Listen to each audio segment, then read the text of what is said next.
आप देख रहे हैं न्यूज नेशन की एक खास पेशकश। मैं हूं आपके साथ अनुराग दीक्षित। इस बार दिवाली के मौके पर एक महासंयोग बन रहा है। ज्योतिष के नजरिए से यह महासंयोग थोड़ा परेशान भी करने वाला है। इस साल का दूसरा और आखिरी सूर्य ग्रहण दिवाली के ठीक बाद लगने वाला है। आखिर यह सूर्य ग्रहण डरा क्यों रहा है? क्यों ज्योतिषाचार्य इसके शुभ और अशुभ पहलू पर गंभीर चिंतन कर रहे हैं? सूर्य ग्रहण की वजह से क्या ग्रहों की चाल बिगड़ेगी या आपकी किस्मत संवरेगी? इन सभी पहलुओं पर बात करेंगे विस्तार से हमारे सबसे प्रामाणिक पैनल के साथ। लेकिन सबसे पहले सूर्य ग्रहण से जुड़ी ये रिपोर्ट देखिए।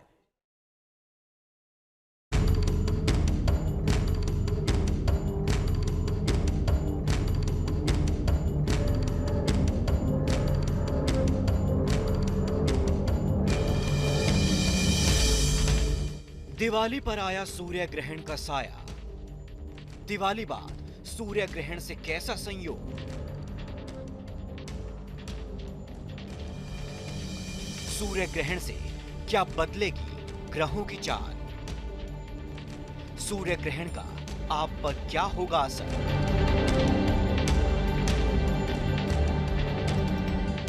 शुभ अशुभ पर धर्माचार्यों में मंथन। दिवाली बाद मंगल पर अमंगल। दिवाली बाद इस साल का दूसरा और अंतिम सूर्य ग्रहण लगने वाला है। तमाम सवालों और आशंकाओं के बीच 25 अक्टूबर को सूर्य ग्रहण दोपहर 2:28 पर शुरू होगा और शाम 6:32 पर समाप्त होगा। सूर्य ग्रहण का प्रभाव पूरे भारत में दिखाई देगा। भारत में दिल्ली, लखनऊ, मथुरा, जयपुर, मुंबई, कोलकाता और चेन्नई में दिखेगा। ज्योतिषाचार्यों का मानना है कि दशहरे पर बारिश का होना अपने आप में एक अशुभ संकेत था। इसके बाद लगातार 2 प्रमुख त्योहारों में 15 दिन के अंदर ही ग्रहण का लगना आने वाले किसी बड़े संकट का इशारा कर रहा है। ज्योतिष की माने तो इसका असर केवल भारत पर ही नहीं बल्कि पूरी दुनिया पर पड़ेगा। सूर्य ग्रहण यूरोप, मध्य पूर्व, अफ्रीका के उत्तर पूर्वी हिस्सों, पश्चिमी एशिया, उत्तर अटलांटिक महासागर और उत्तर हिंद महासागर के क्षेत्रों में दिखाई देगा।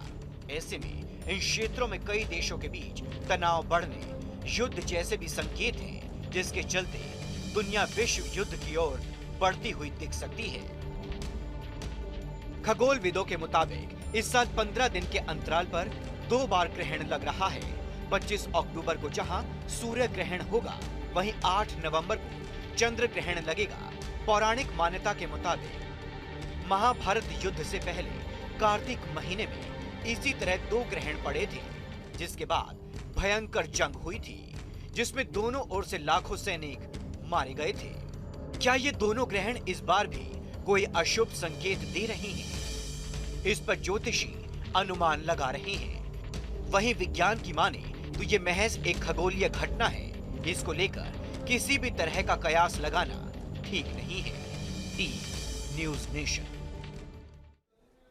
तो इस सूर्य ग्रहण का आपके लिए, आपके परिवार के लिए क्या कुछ असर हो सकता है, यह समझाने के लिए जैसा हमने शुरुआत में कहा, सबसे प्रामाणिक पैनल हमारे साथ है। हमारे साथ स्वामी दिव्यानंद सरस्वती जी हैं, धर्माचार्य हैं। हमारे साथ प्रियंका टंडन जी हैं, ज्योतिषाचार्य। हमारे साथ अरविंद त्रिपाठी जी हैं, ज्योतिषाचार्य। आप तीनों का बहुत बहुत स्वागत। और आपसे कुछ ही देर में एक और खास मेहमान भी हमारे साथ जुड़ेंगे।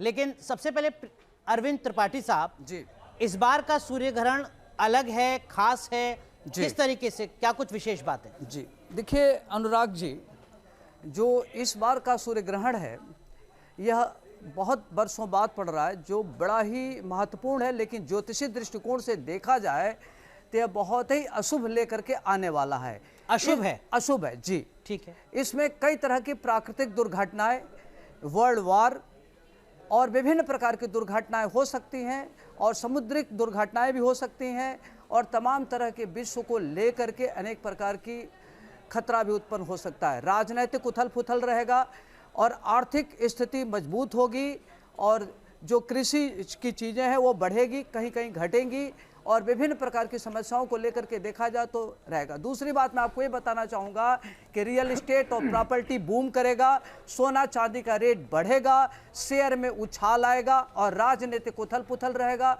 जो लोग नेशनल लेवल पर जिनकी बहुत बड़ी छवि है उनकी छवि धूमिल हो सकती है, और जो ओवर कॉन्फिडेंस में राजनीति में उनकी राजनीति दांव पर लग सकती है। ठीक है, लेकिन हमारे साथ कोई वैज्ञानिक नहीं है। अगर वैज्ञानिक होते तो वो कहते कि आप जो कह रहे हैं उस बात का कोई प्रामाणिक सबूत है क्या? जो बात आप बता रहे हैं कि सूर्य ग्रहण के बाद होगा, अब वो पूरी दुनिया का परिदृश्य देखें तो पहले ही दिख रहा है। देखिए रूस और यूक्रेन में युद्ध पहले से चल रहा है, समुद्र में तनातनी पहले से है, चीन और ताइवान में तनाव लगातार बढ़ता नजर आ रहा है, मेटल के दाम कम हो रहे हैं। सूर्य ग्रहण के बाद जो चीजें बता रहे हैं आप, उनमें से कुछ चीजें तो पहले से हैं। तो कैसे कोई व्यक्ति जो विज्ञान पढ़ता है वो आपकी बात पर यकीन करे? जी, बात आपने बहुत ही सही कहा। देखिए ज्योतिष में क्या होता है कि ज्योतिष और विज्ञान में मैं आपको थोड़ा अंतर बताऊंगा। एस्ट्रोलॉजी होता है और एस्ट्रोनॉमी होता है। एस्ट्रोनॉमी में आप खगोल के बारे में जानते हैं, ग्रहों के बारे में जानते हैं, लेकिन एस्ट्रोलॉजी ग्रहों की स्थिति को देखते हैं, भविष्य वर्तमान की आप परिकल्पना कर सकते हैं। ज्योतिष में यह जो 12 घर बना हुआ है, प्रथम घर, द्वितीय घर, तृतीय घर, चतुर्थ घर, पंचम, इस तरीके से 12 घर है। सारे घर डिफाइन है कि प्रथम घर से व्यक्ति के व्यक्तित्व के बारे में जानते हैं, दूसरा हम देश प्रदेश की जो विश्व की स्थिति में जो माली हालत क्या होगी उसके बारे में हम जानते हैं, जो तीसरा भाव होता है वह क्या परिश्रम करेगा, क्या पराक्रम करेगा, क्या उसका वेयर अबाउट होगा, उससे पता चलता है। जो चतुर्थ भाव होता है खासतौर से रियल एस्टेट, प्रॉपर्टी, सुख, राजनीतिक दुर्घटनाएं, सारी बातें फोर्थ हाउस से पता चलता है। पंचम हाउस से पता चलता है कि हमारे देश का, विश्व का विजन क्या है, हमारी क्या आइडिया होने वाले, हम क्या इंप्लीमेंट करने वाले हैं, हमारे इंप्लीमेंटेशन में क्या विरोध हो सकता है, ये सारी बातें जो 12 घर है उससे पता चलता है। जो छठा भाव है उससे किस प्रकार की महामारी आ सकती है, रोग क्या हो सकता है, दुर्घटनाएं क्या हो सकती हैं, ये सारी बातें पता चलता है। सप्तम हाउस में व्यापारिक जो रिश्ते होंगे, तो अंतर्राष्ट्रीय स्तर पर जो व्यापारिक रिश्ते, ये सब साइंटिफिक है। ज्योतिष बहुत ही साइंटिफिक है। ज्योतिष अपने आप में परफेक्ट है। ज्योतिष ही गलत हो सकते हैं, लेकिन ज्योतिष जो बताता है वो सही होता है। ज्योतिष की गणना 100% सही होती है। स्वामी सर्वानंद सरस्वती जी भी हमारे साथ जुड़ चुके हैं। धर्माचार्य, आपका भी बहुत बहुत स्वागत है। लेकिन स्वामी दिव्यानंद जी, आपके मुताबिक इस बार का सूर्य ग्रहण कैसे खास?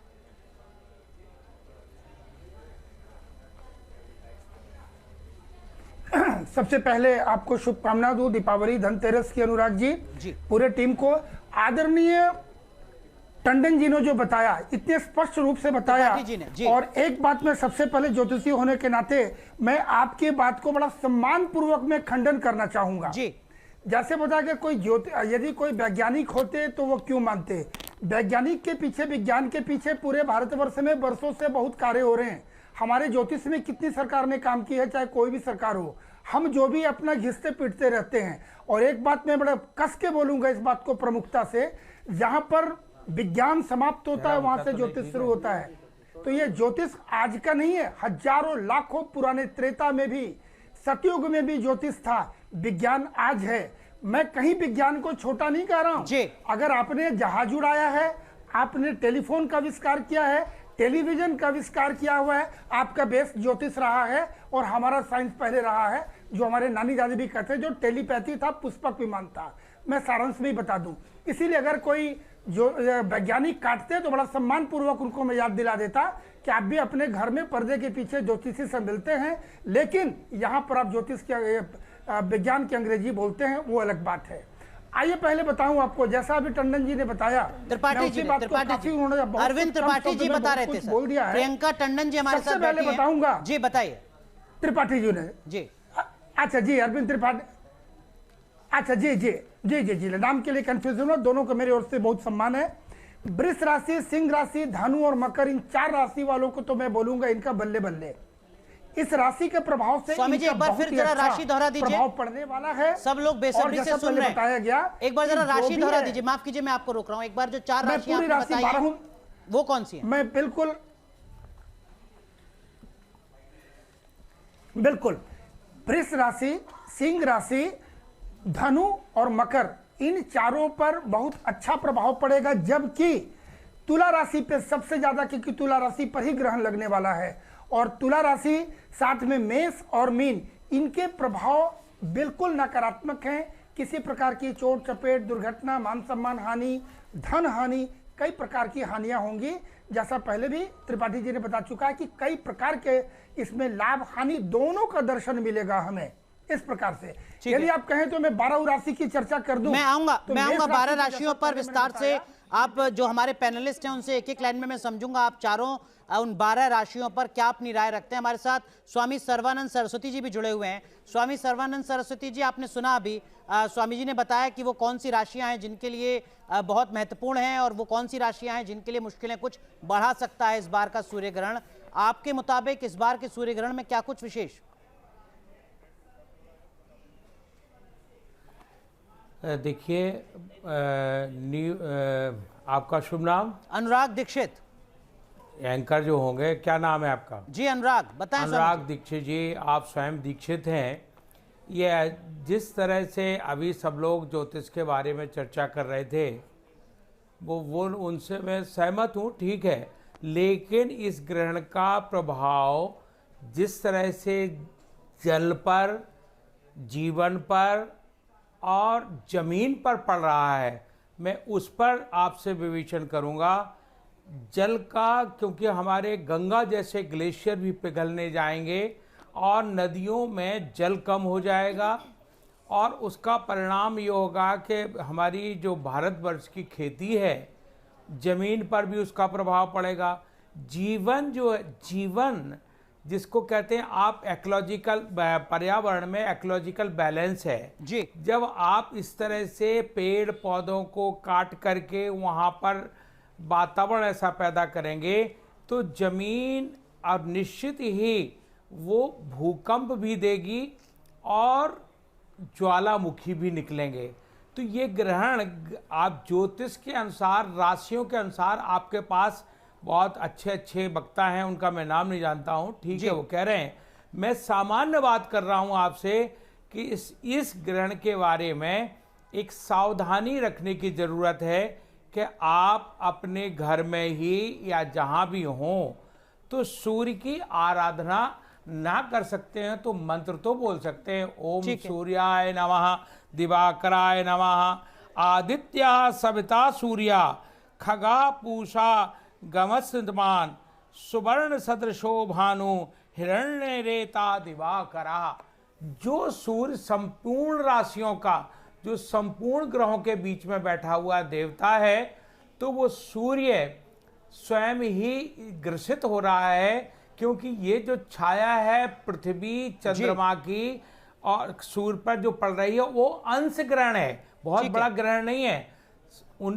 2034 में पूर्ण ग्रहण पड़ेगा, लेकिन इस ग्रहण का प्रभाव, आंशिक ग्रहण का प्रभाव भी आप देख रहे हैं कार्तिक मास में, वो भी दीपावली के तुरंत बाद ये ग्रहण पड़ रहा है। और तो इतना ही नहीं, जल पर इसका असर पड़ेगा, जीवन पर इसका असर पड़ेगा, और इससे ज्यादा डरने वाली बात, चिंतित होने वाली बात कोई और हो नहीं सकती। स्वामी जी, जो बात आप बेहद महत्वपूर्ण कर रहे हैं। हमारे साथ प्रियंका टंडन हैं, ज्योतिषाचार्य। प्रियंका, जो दर्शक इस वक्त देख रहे होंगे वो ये जानना चाहते हैं, हर कोई दर्शक, कि मेरे लिए इस ग्रहण का क्या मतलब है, अच्छा या बुरा, आप बताइए। देखिए, मुझे लगता है कि हम सभी जानते हैं कि जीवन में सूर्य की किरणें कितनी ज़्यादा हमारे लिए ज़रूरी हैं एक जीवन को व्यतीत करने के लिए। अगर ग्रहण की बात करें, ग्रहण क्या है? जब एक चीज़ को ग्रहण लग जाता है, अगर वो चाहे वो 2 घंटे का हो, 4 घंटे का हो, चाहे वो 5 घंटे का हो, लेकिन ग्रहण ही होता है। और जब सूर्य ग्रहण लगता है तो ना सिर्फ हमारी निजी जीवन को परेशानी होती है, अर्थव्यवस्था में परेशानी होती है। आज से 27 साल पहले ये ग्रहण लगा था, उस समय भी बहुत ज़्यादा जनजीवन जो है बहुत ही परेशानी का सामना करना पड़ा था। आज के ज़माने की अगर हम बात करें, हर कोई सबके पास अपने पर्सनल कंसल्टेंट है, सब किसी के पास जाते हैं, उनको अलग अलग भाषाओं में समझाया जाता है कि ग्रहण एक्चुअली आपकी लाइफ में क्या करते हैं। ये जो चीज़ है आपकी लाइफ में डेफिनेटली इफेक्ट करती है। और जो ये ग्रहण है, मैं नहीं बोलूँगी कि ये कोई छाया ग्रहण है, ये बहुत ज़्यादा हमारी अर्थव्यवस्था को इस बार परेशान करने वाला है।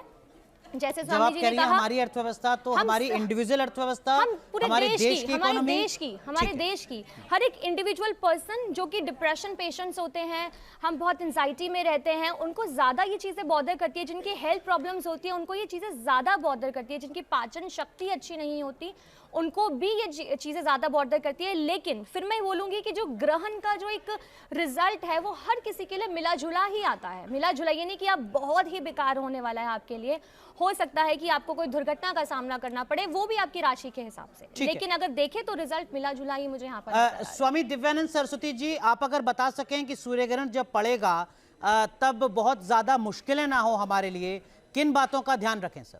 क्या करें जब सूर्य ग्रहण पड़ रहा हो?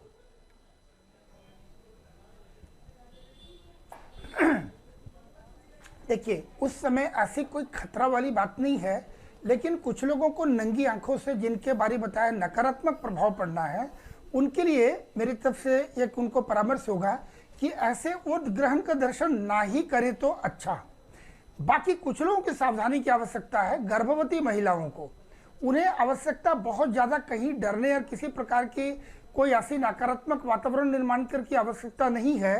वो पांव सीधी करके आराम से बैठे। और सबों के लिए एक परामर्श मैं दूंगा, वो बालक, वृद्ध, रोगी, सामान्य लोग, गर्भवती जो भी हो, मंत्र जाप, स्वामी जी ने अभी पूर्व में बता चुका है कि सूर्य का मंत्र, कोई भी मंत्र आप अपनी राशि के हिसाब से भी मंत्र का जाप कर सकते हैं। क्या राशि के हिसाब से भी मंत्र होते हैं? सभी के लिए है। आपका कोई सिद्ध मंत्र हो, यदि गुरु दीक्षित मंत्र है। हाँ जी, क्या राशि के हिसाब से भी मंत्र होते हैं जिनका उच्चारण किया जाए सूर्य ग्रहण के दरमियान? अगर मैं नहीं जानता हूं कि मेरी राशि का मंत्र कौन सा है, तो कैसे पता चलेगा? हाँ, देखिए, सभी जितनी राशियां हैं सभी की उनके अधिष्ठाता देव है। सरल भाषा में बता दूं, जितने दर्शक उन्हें जानकारी भी मिल जाएगी, पूछना भी नहीं पड़ेगा। जितने भी, मान लीजिए कि मेष राशि है तो मेष के स्वामी मंगल हैं, तो मंगल का मंत्र कर सकते हैं। उनके अधिष्ठाता हनुमान जी महाराज हैं, उनका कर सकते हैं। उसी प्रकार से अगर सोम की बात करते हैं तो चंद्रमा है, चंद्रमा का शिव जी हैं। तो इस प्रकार से सभी को अपना जानकारी है और जानकारी कर सकते हैं। ठीक है, बोले तो मैं 12 का बता दूंगा, समय नहीं जाए इसीलिए ये जानकारी इंटरनेट से मिल जाएगी। तो जो भी अपनी राशि है उनके अधिष्ठाता देव का मंत्र का जी बिल्कुल, इसीलिए मैं बताया कि जो आसान है उस पे हम लोग करें, बाकी चर्चा करेंगे हम लोग बाकी चीजों पे। तो ये सबसे अच्छा। यदि कोई दीक्षित होता है, गुरु दीक्षा, मंत्र दीक्षा लिया है, तो उसके लिए उत्तम है कि एक मंत्र सबसे ज्यादा वो प्रभावी है, उस मंत्र को जितना साध लिया जाए। हमारा शास्त्र के ये कहता है कि ड्यूरिंग ग्रहण के दौरान उस अंतर्गत किसी भी मंत्र का जाप का जो फल मिलता है वो हजारों गुना ज्यादा मिलता है। आप सामान्य दिवस में 1 माला करते हैं, ये 20 माला और कम से कम 100 माला का प्रभाव देगा। इसलिए साधना के दृष्टिकोण से भी मंत्र का जाप करना चाहिए, सुरक्षात्मक दृष्टिकोण से भी मंत्रों का जाप किया जाना चाहिए। ये बहुत बड़ा प्रोटेक्शन है।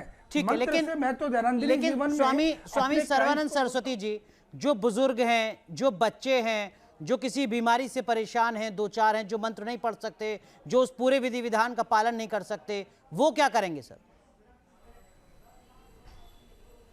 अनुराग, देखो ऐसा है, ग्रहण जिस तरह से आंशिक ग्रहण है और उस पर जो बीमार हैं, बच्चे हैं या अभी, उनको जिस तरह से वो रूटीन में अपने रहते हैं, लेकिन अपनी नंगी आंखों से सूर्य को ना देखें और किसी तरह से बाहर अगर ना जाएं तो अच्छा है जी। अगर उनको जाना भी है तो अपने एक गिलास का शीशा लगा लें, कुछ कर लें। लेकिन अगर इस समय अनुराग, बहुत बड़ी एक बात है कि सूर्य ग्रहण पर जो अभी दिव्यानंद कह रहे थे, मंत्र जाप किया जाए, लेकिन मंत्र किसका? कि सूर्य ग्रहण है। इस समय ये राशियों के मंत्रों को हम नहीं समझते हैं। अगर वो सूर्याय नमः ही तो कह सकता है, ठीक है, आदित्याय नमः बोल सकता है, भास्कराय नमः बोल सकता है। ये कोई भी मंत्र बोल करके बैठ करके अपने सामने एक जल का लोटा रखे और बस उस कलश में। स्वामी जी, मुझे एक छोटा सा ब्रेक लेना है, लेकिन एक बात और लोगों के मन में हो सकती है। सूर्य ग्रहण वाले दिन जो लोग अपने दफ्तर जा रहे होंगे, वो मजदूर जो अपने काम के लिए निकल रहे होंगे, वो किसान जो खेत पर पहुंच रहे होंगे, वो क्या करें? उनकी तो मजबूरी है जाना सर। हाँ, लेकिन बहुत अच्छी बात पूछ रहे हैं अनुराग, तुम बहुत बुद्धिमाता से बात कर रहे हो। लेकिन मैं आपको ये बता दूं कि ये जल, जमीन, जीवन पर असर डालने वाला है, केवल भारत पर ही नहीं, पूरे विश्व में। ठीक है, जिस तरह से जल का अभाव होगा, जिस तरह से जीवन आपका प्रदूषित होगा, कई तरह की बीमारियां आपको नए नए तरह के बीमारियों को झेलना पड़ेगा और कठिनाइयां आएंगी। तो और जिस तरह से जमीन, अभी आप देखो ग्रहण के आने के पहले ही बिल्कुल बिना मौसम बारिश हो गई, धान की फसल नष्ट हो गई। अब रबी की फसल बोने को तैयार है जी। सूर्य ग्रहण महाराज आ गए हैं। अब तो 2034 में आएगा जी। लेकिन इसकी रश्मियों का असर अच्छा और बुरा, हम तो एक ही बात कहते हैं कि सावधानी कैसे करनी है। अगर आपको बुखार आ गया है तो आप कोई दवा ले लीजिए, आपको कोई बीमारी है तो दवा ले लीजिए, लेकिन इसमें बहुत कठिन कोई नियम नहीं है। ठीक है, कि मतलब आप मैं ऐसे अगर हो घर से जाएंगे। जाना मेरी मजबूरी है तो मैं जा सकता हूं, बहुत ज्यादा घबराने की जरूरत नहीं है, सावधानी बरतूं, सूर्य की तरफ ना देखूं मैं नंगी आंखों से। स्वामी जी बहुत संक्षेप में ब्रेक लेना है। हाँ, सूर्य को ना देखें, और दूसरा ओम सूर्याय नमः ये मंत्र तो कर ही सकते हो। ठीक है, आप ठीक है। इसमें माफ बैठे कीजिए हो, स्वामी जी, कहीं आपको भी रोक रहा हूं, जा एक छोटा सा ब्रेक लेना है, लेकिन ब्रेक के बाद जब लौटेंगे तो दो पैनलिस्ट हमारे साथ यहाँ स्टूडियो में भी बैठे हैं, इनसे भी कुछ सवाल जवाब के सिलसिले को आगे बढ़ाएंगे, तुरंत हाजिर होते हैं।